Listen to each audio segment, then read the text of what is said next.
ಶ್ರೀ ಸಿದ್ಧಾರೂಢ ಕಥಾಮೃತದ 30ನೇ ಅಧ್ಯಾಯ. 30ನೇ ಅಧ್ಯಾಯದ ಪುರದಲ್ಲಿ ಶ್ರೀ ಗ್ರಂಥ ಮಹಾತ್ಮೆ. ಶ್ರೀ ಗಣೇಶಾಯ ನಮಃ. ಶ್ರೀ ಗುರು ಸಿದ್ಧಾರೂಢಾಯ ನಮಃ. 4 ವೇದ, 6 ಶಾಸ್ತ್ರ, 18 ಪುರಾಣ, 28 ದಿವ್ಯ ಆಗಮಗಳ ಸರ್ವಸಾರಭೂತವಾದ ಶ್ರೀ ಸಿದ್ಧ ಪುರುಷನ ಈ ಪವಿತ್ರವಾದ ಚರಿತ್ರೆಯನ್ನು ನಿತ್ಯವೂ ಶ್ರದ್ಧೆಯಿಂದ ಓದುವ, ಕೇಳುವ, ಪೂಜಿಸುವ ಸರ್ವ ಭಕ್ತರಿಗೆ ಧರ್ಮ, ಅರ್ಥ, ಕಾಮ, ಮೋಕ್ಷಗಳು ಸಿದ್ಧಿಸುವವು. ಸರ್ವ ಕಷ್ಟ ನಷ್ಟಗಳು, ಸರ್ವ ಪಾಪತಾಪಗಳು, ಚೋರ, ವೈರಿ, ವಿಷಭೂತಾದಿ ಭೀತಿಗಳು ಬಯಲಾಗಿ ಸರ್ವದಾ ಸಕಲ ಸನ್ಮಂಗಳಿಂದ ಕೂಡಿದ ಸುಖ ಸೌಭಾಗ್ಯಗಳು ಒದಗಿ ಬರುವವು. ಶ್ರೀ ಸಿದ್ಧ ಸದ್ಗುರುವಿನ ಕೃಪಾಪೂರ್ವಕ ಶ್ರವಣ ಮಾಡುವುದರಿಂದ ಶಾಂತಿ, ದಾಂತಿ, ವಿವೇಕ, ಜ್ಞಾನ, ಸದ್ಭಕ್ತಿಗಳು ಸಂಪ್ರಾಪ್ತವಾಗುವವು. ಈ ಗ್ರಂಥವನ್ನು ತನ್ನ ಇಷ್ಟದೇವತಾ ಮಂತ್ರದೊಡನೆ ಗಂಧ, ಅಕ್ಷತಾ, ಧೂಪ, ದೀಪ ನೈವೇದ್ಯಗಳಿಂದ ಪೂಜಿಸಿ ಪ್ರತಿ ಅಧ್ಯಾಯದ ಪ್ರಾರಂಭದಲ್ಲಿ ಗ್ರಂಥ ಮಹಿಮೆಯನ್ನು ಪಠಿಸಿ ಸ್ಮರಿಸಿ ನಂತರ ಪಾರಾಯಣ ಮಾಡಿ ಮಂಗಳ, ವಿಭೂತಿ, ಪ್ರಸಾದಗಳನ್ನು ಭಕ್ತಿಯಿಂದ ಸ್ವೀಕರಿಸುವುದು ಶಿಷ್ಟರ ಸಂಪ್ರದಾಯವಾಗಿದೆ. ಇತಿ ಗ್ರಂಥ ಮಹಾತ್ಮೆ ಸಮಾಪ್ತಿ. ಓಂ ತತ್ಸತ್. ನಿನ್ನ ಚಿಂತನ ಮಾಡುತ್ತಿರಲ ಪ್ರೇಮ ಎನ್ನೊಳು ತುಂಬಲಿ, ಎನ್ನ ಸರ್ವಸ್ವವು ಸಹಜ ನಿನ್ನಯ ಚರಣದೊಳ್ಳುಳಿಯಲಿ. ಸಂತಸದಿ ಪುಣ್ಯಾತ್ಮನಿಗೆ ಸತ್ಸಂಗದೊಳು ನೀನಿರುತಿಹೇ, ಸಂತತಿಯ ಬಯಸಿದವರಿಗೆ ನೀ ಪುತ್ರರತ್ನವ ಕೊಡುತಿಹೇ, ಪುತ್ರರತ್ನವ ಕೊಡುತಿಹೇ, ಪುತ್ರರತ್ನವ ಕೊಡುತಿಹೇ.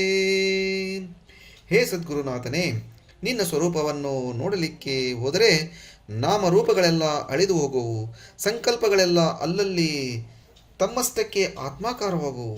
ಧ್ಯಾತ ಪುರುಷನು ಬ್ರಹ್ಮ ಸುಖದ ಅನುಭವ ಹೊಂದುವರೆದು ಆತನಿಗೆ ಜ್ಞಾನದಿಂದಲೇ ಸುಖ ಪ್ರಾಪ್ತಿಯು. ಇಂಥ ಅನುಭವದ ಚಮತ್ಕಾರದಿಂದ ಆತನು ಸ್ವಯಂಮೇವ ಆನಂದ ರೂಪನಾಗುವನು. ತಾನೇ ಸುಖರೂಪನಾಗದೆ ದ್ವೈತ ಭಾವದಿಂದ ಸುಖ ಅನುಭವಿಸುವುದರಿಂದ ಕಲ್ಪಾಂತರದಲ್ಲಿಯೂ ನಿರ್ಭಯತ್ವವನ್ನು ಹೊಂದಲಾರನು. ನಿಜಾಂಗದಿಂದ ಬ್ರಹ್ಮ ಅದರೇನೇ ಬ್ರಹ್ಮತ್ವವು ಪ್ರಾಪ್ತವಾಗುವುದು. ಅದ್ವೈತ ಭಾವದ ವಿನಃ ಸಂಸಾರದೊಳಗಿನ ಭಯ ಎಂದೂ ಹೋಗಲಾರದು. ಧ್ಯಾತ ಪುರುಷನು ಯಾವುದರ ಧ್ಯಾನ ಮಾಡುತ್ತಾ ಅದು ತಾನೇ ಆಗುವನು, ಅಥವಾ ಧ್ಯಾನದಿಂದ ಧ್ಯಾತ ಮತ್ತು ಧ್ಯಾನ ಐಕ್ಯತ್ವ ಹೊಂದಿ ಪೂರ್ಣ ಚೈತನ್ಯವು ಭಾಷಿಸುವುದು. ಇಂಥ ಅಭ್ಯಾಸದಿಂದ ದಿನೇ ದಿನೇ ಆತ್ಮಜ್ಞಾನವು ದೃಢವಾಗುತ್ತಾ ಕಡೆಗೆ ಜಗತ್ತಿನಲ್ಲಿ ಸ್ವರೂಪದ ವಿನಃ ಎರಡನೆಯದು ಏನೂ ಕಾಣದೆ ಹೋಗುವನು.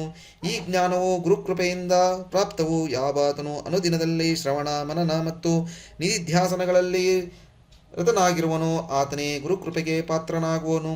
ಇರಲಿ, ಸುಂದರವಾದ ಕಥೆಯನ್ನು ಶ್ರವಣ ಮಾಡುವಂತರಾಗಿರಿ. ಕುರಂದ ಕೊಪ್ಪವೆಂಬ ಮನೋಹರವಾದ ಗ್ರಾಮದಲ್ಲಿ ಬಸಪ್ಪನೆಂಬ ಹೆಸರಿನ ಚತುರ್ನಾದ ಗೃಹಸ್ಥನಿರುವನು. ಆತನಿಗೆ ದಾನವ್ವ ಎಂಬ ಪತ್ನಿಯೂ ಇದ್ದಳು. ಆಕೆಯು ಗರ್ಭಿಣಿಯಾಗಿ ನವಮಾಸ ತುಂಬುತ್ತಿರುವಾಗ ಬಸಪ್ಪನಿಗೆ ಬಹಳ ಹರ್ಷವಾಯಿತು. ಅದು ಪ್ರಥಮ ಗರ್ಭವೆಂದು ಆ ದಂಪತಿಗಳಿಗೆ ವಿಶೇಷ ಆನಂದವಾಗಿರುವುದು. ಆದರೆ 9 ತಿಂಗಳು ಆದ ಮೇಲೆ ಪ್ರಸೂತಿಯಾಗದೆ ಗರ್ಭವು ತನ್ನಷ್ಟಕ್ಕೆ ಜೀರ್ಣವಾಗಿ ಹೋಯಿತು. ಕಾಲಾಂತರದಲ್ಲಿ ಪುನರ್ಗರ್ಭ ಚಿಹ್ನೆಗಳು ಕಂಡುಬಂದರು. ಇನ್ನೊಮ್ಮೆ 9 ತಿಂಗಳು ಆಗುತ್ತಲೇ ಗರ್ಭವು ಅಲ್ಲಿಂದಲೇ ಜೀರ್ಣವಾಯಿತು.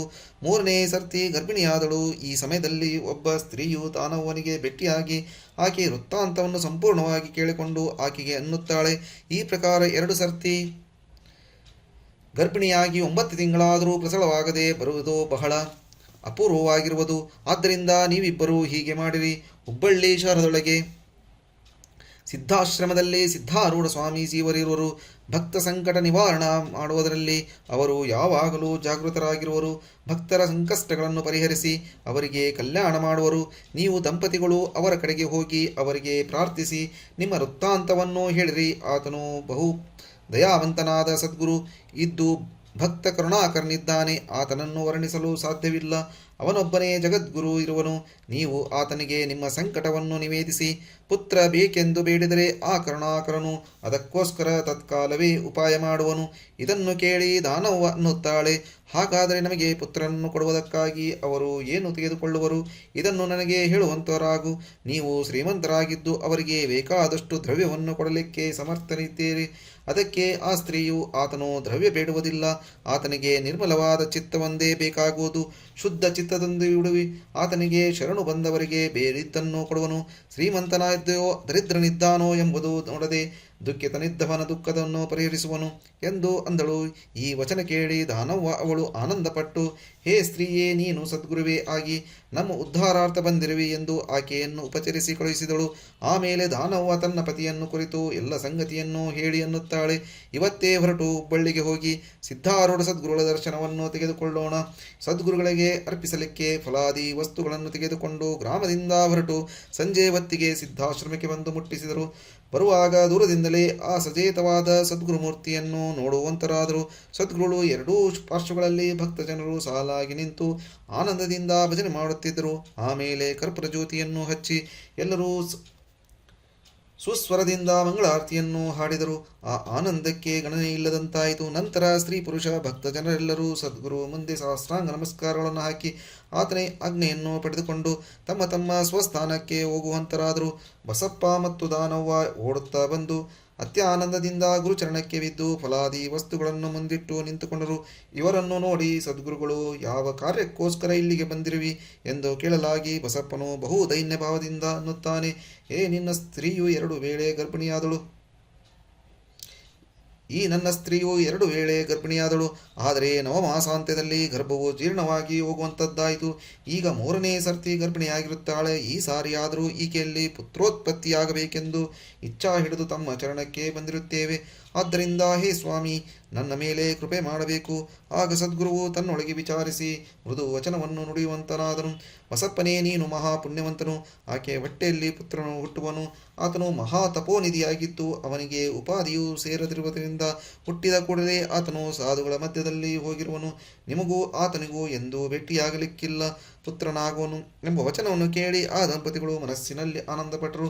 ಸಿದ್ಧಾರೂಢರವರಿಗೆ ಭೋಜನವನ್ನು ಮಾಡಿಸಿ ಊರಿಗೆ ಕಳುಹಿಸುವಂತರಾದರು. ಇಬ್ಬರು ಸ್ವಗೃಹಕ್ಕೆ ಬಂದು ಅಂದಿನಿಂದ ಸದ್ಗುರು ಚಿಂತನೆಯನ್ನು ಮಾಡುತ್ತಾ ಆನಂದದಿಂದ ಕಾಲ ಕಳೆಯುತ್ತಿರುವಾಗ ಒಂದು ಚಮತ್ಕಾರವಾಯಿತು. ಒಂದಾನೊಂದು ರಾತ್ರಿ ಕಾಲದಲ್ಲಿ ದಾನವ್ವ ಹಾಸಿಗೆ ಮೇಲೆ ಮಲಗಿಕೊಂಡು ನಿದ್ದೆ ಮಾಡುತ್ತಿರುವಾಗ ಒಂದು ವಿಚಿತ್ರವಾದ ಸ್ವಪ್ನವಿತ್ತು. ಆಕೆಗೆ ಸ್ವಪ್ನದಲ್ಲಿ ಪ್ರಸವ ವೇದನೆಯುಂಟಾಗಿ ಸಿದ್ಧಾರೂಢ ಸದ್ಗುರು ನಾಮ ಉಚ್ಚರಿಸಿದ ಮಾತ್ರದಿಂದ ಆತನನ್ನು ತನ್ನ ಮುಂದೆ ನೋಡುವಂತಳಾದಳು. ಆತನು ಕೃಪಾ ಕಟಾಕ್ಷದಿಂದ ನೋಡುತ್ತಿರುವಾಗ ದಾನವ್ವ ಪ್ರಸವಿಸಿದಳು. ಆಗ ಸದ್ಗುರುವು ಆ ಕೂಸನ್ನು ಎತ್ತಿಕೊಂಡು ಅನ್ನುತ್ತಾಳೆ, ಹೇ ಪತಿರುತ ಸ್ತ್ರೀಯೇ, ಇದು ಬರೇ ಸ್ವಪ್ನವೆಂದು ತಿಳಿಯಬೇಡ. ನಿನ್ನ ಮಗುವನ್ನು ನಾನು ತೆಗೆದುಕೊಂಡು ಹೋಗಿ 2ನೇ ಸ್ಥಾನದಲ್ಲಿ ಸಾಧು ಸತ್ಪುರುಷರ ಪಾಲನೆಯೊಳಗೆ ಇಡುವೆನು. ನಿಮಗೋಸ್ಕರ 2ನೇ ಪುತ್ರನ್ನು ಕೊಡುವೆನು. ಇದನ್ನು ನಿಶ್ಚಯವಾಗಿ ನಂಬಿರು ಎಂದು ನೀವು ಏನೂ ಚಿಂತ ಮಾಡಬೇಡ್ರಿ. ಸದ್ಗುರು ಚಿಂತನೆಯನ್ನು ಮಾಡುತ್ತಾ ಇದ್ದೀರೆಂದರೆ ವರ್ಷಾಂತದಲ್ಲಿ 2ನೇ ಪುತ್ರನು ಜನಿಸುವನು. ಆಕೆಗೆ ಈ ಪ್ರಕಾರ ಆಶೀರ್ವಚನವನ್ನು ಕೊಟ್ಟು ಸಿದ್ಧರಾಯರು ಅದೃಶ್ಯರಾದರು. ದಾನವ್ವ ಈ ಸ್ವಪ್ನವನ್ನು ಕಂಡು ಕೂಡಲೇ ಎಚ್ಚರವಾಗಿ ನೋಡಿದರೆ ಪ್ರಸೂತಿ ಚಿಹ್ನೆಗಳು ಕಾಣುವಂತವಾದಳು. ಆಗ ಸಮೀಪ ಮಲಗಿದ್ದ ಇತರ ಸ್ತ್ರೀಯರನ್ನು ಎಬ್ಬಿಸಿದಳು. ಅವರು ಎದ್ದು ಬಂದು ನೋಡಿ ಬಹಳ ಆಶ್ಚರ್ಯಪಟ್ಟು ಎಲ್ಲಿ ನೋಡಿದರೂ ಕೂಸು ಕಾಣಿಸದೇ ಇದ್ದುದರಿಂದ ಅವರಿಗೆ ಬಹಳ ಚಮತ್ಕಾರವೆನಿಸಿತು. ಬಸಪ್ಪನು ಈ ವರ್ತಮಾನವನ್ನು ಕೇಳಿ ಓಡಿ ಬಂದನು. ಎಲ್ಲರೂ ಕೂಸನ್ನು ಹುಡುಕುತ್ತಿರುವರು. ದಾನವ್ವ ಆತನನ್ನು ಕುರಿತು ಸ್ವಪ್ನ ವಾರ್ತೆಯನ್ನು ಹೇಳಿ ಸದ್ಗುರುನಾಥನೇ ಕೆಲವು ದಿನ ಚಿಂತೆ ಮೈತ್ತು. ಆದರೆ ಅದು ಕೂಡಿ ಹೋಯಿತು. ಕೆಲವು ದಿವಸಗಳಾದ ಮೇಲೆ ಆ ದಂಪತಿಗಳು ಸಿದ್ಧಾರೂಢರ ಕಡೆಗೆ ಹೋಗಿ ನಡೆದ ವೃತ್ತಾಂತವನ್ನೆಲ್ಲ ನಿವೇದಿಸಿದರು. ಅದನ್ನು ಕೇಳಿಸಿದ್ದರು. ನಿಮ್ಮ ಹೊಟ್ಟೆಯಲ್ಲಿ ಹುಟ್ಟಿದ ಪುರುಷನು ಪುನರ್ಜನ್ಮಕ್ಕೆ ಬಂದ ಮಹಾತಪಸ್ವಿ ಇರುವನು. ಆತನಿಗೆ ಸತ್ಸಂಗ ಬೇಕಾಗಿರುವುದರಿಂದ ಒಂದು ಪವಿತ್ರ ಸ್ಥಾನಕ್ಕೆ ಕಳುಹಿಸಲ್ಪಟ್ಟಿರುವನು. ಪವಿತ್ರವಾದ ಇನ್ನೊಬ್ಬ ಪುತ್ರನು ಹುಟ್ಟಿ ನಿಮ್ಮಲ್ಲೇ ಇರುವನು ಎಂದು ಈ ದೀನಮಿತ್ರರಾದ ಸದ್ಗುರು ಅಂದದ್ದು ಕೇಳಿ ಆ ದಂಪತಿಗಳಿಗೆ ಅಪಾರವಾದ ಆನಂದ ಉಂಟಾಗುವಂಥದ್ದಾಯಿತು. ಆಗ ಅವರು ಸದ್ಗುರುಗಳಿಗೆ ನಮಸ್ಕರಿಸಿ ಆತನ ಚಿಂತನೆಯನ್ನು ಮಾಡುತ್ತಾ ಸ್ವಗ್ರಾಮಕ್ಕೆ ಹೋದರು. ಮನೆಯಲ್ಲಿ ಆನಂದದಿಂದಿರುತ್ತಿರುವಾಗ ದಾನವ್ವ ಪುನಃ ಗರ್ಭವತಿಯಾಗಿ ನವಮಾಸಾಂತ್ಯದಲ್ಲಿ ದಿವ್ಯ ಪುತ್ರನನ್ನು ಅಡೆಯುವಂತವಳಾದಳು. ಹೇ ಶ್ರೋತಾ ಜನರ ಕತೆ ಲಕ್ಷಾರ್ಥವನ್ನು ಶ್ರವಣ ಮಾಡಿರಿ. ಕುರಂದಕೊಪ್ಪ ಗ್ರಾಮವೇ ಶರೀರ, ಬಸಪ್ಪನೇ ಜೀವನು. ಆತನ ಪತ್ನಿಯು ಬುದ್ಧಿ. ಪುಣ್ಯೋದಯದಿಂದ ಬುದ್ಧಿಯು ಗರ್ಭಿಣಿಯಾಗಿ ವೈರಾಗ್ಯವೆಂಬ ಗರ್ಭಕೋಶದಲ್ಲಿ ಜ್ಞಾನಗರ್ಭವೂ ನಿಂತಿತು. ಆದರೆ ಭೂತ ಪ್ರತಿಬಂಧಕದಿಂದ ಅದು ಅಲ್ಲಿಂದಲೇ ಕರಗಿ ಹೋಯಿತು. 2ನೇ ಸರ್ತಿ ಗರ್ಭಿಣಿಯಾದಾಗ ವರ್ತಮಾನ ಪ್ರತಿಬಂಧಕ ಮೂಲಕ ಹಾಗೆಯೇ ಆಯಿತು. 3ನೇ ಸಾರಿ ಗರ್ಭಿಣಿಯಾದಾಗ ಜೀವನು ಸದ್ಗುರುನಾಥನಿಗೆ ಶರಣು ಬಂದಂಥವನಾಗಿ ಪ್ರಾರ್ಥಿಸುತ್ತಾನೆ. ಈಗ ಜ್ಞಾನಕ್ಕೆ ಆಗಾಮಿ ಪ್ರತಿಬಂಧಕವು ಅಡ್ಡ ಬರದಂತೆ ಮಾಡಬೇಕು. ಹಾಗೆ ಸದ್ಗುರು ಆತನಿಗೆ ಅನ್ನುತ್ತಾನೆ, ಈ ಸರ್ತಿ ಜ್ಞಾನೋತ್ಪತ್ತಿ ಆಗುವುದು. ಆದರೆ ಆ ಜ್ಞಾನವು ಸತ್ಸಂಗತಿಯ ಉದ್ದೇಶವಾಗಿ ಹೋಗುವುದು ನಿನಗೆ ಸಿಗಲಾರದು. ಆದರೆ ಮುಂದೆ ಬುದ್ಧಿಯಲ್ಲಿ ಜ್ಞಾನ ಪ್ರಕಾಶವಾಗುವುದು. ಮತ್ತು ಆ ಜ್ಞಾನವು ನಿನ್ನ ಹತ್ತಿರ ಉಳಿಯುವುದು. ನೀನು ಅದನ್ನು ಕೂಡಿ ಅನಾಯಾಸದಿಂದ ಧನ್ಯರಾಗುವಿ ಎಂದು ತಿಳಿಯಿರಿ. ಹೇಗೆ ಸದ್ಗುರುಗಳು ಅಂದಿದ್ದರೋ ಅದೇ ರೀತಿಯಲ್ಲಿ ಜೀವನಿಗೆ ಪ್ರಾಪ್ತವಾಯಿತು. ಹೇ ಶ್ರೋತಾ ಜನರುಗಳಿರ, ಈ ಲಕ್ಷಾರ್ಥವನ್ನು ಮನನ ಮಾಡಿ ವಿಚಾರಿಸಿ ತಿಳಿದುಕೊಳ್ಳಿರಿ. ಎಂಬಲ್ಲಿಗೆ ಶ್ರೀ ಸಿದ್ಧಾರೂಢ ಕಥಾಮೃತದವಳು ಶ್ರವಣ ಮಾತ್ರದಿಂದ ಸರ್ವ ಪಾಪಗಳನ್ನು ಭಸ್ಮ ಮಾಡುವಂಥ ಅತಿ ಮಧುರವಾದ ಈ 30ನೆಯ ಅಧ್ಯಾಯವನ್ನು ಶಿವದಾಸನು ಶ್ರೀ ಸಿದ್ಧಾರೂಢ ಸದ್ಗುರುಗಳ ಚರಣಾರವಿಂದಗಳಲ್ಲಿ ಅರ್ಪಿಸಿರುವನು. ಓಂ ತತ್ಸತ್.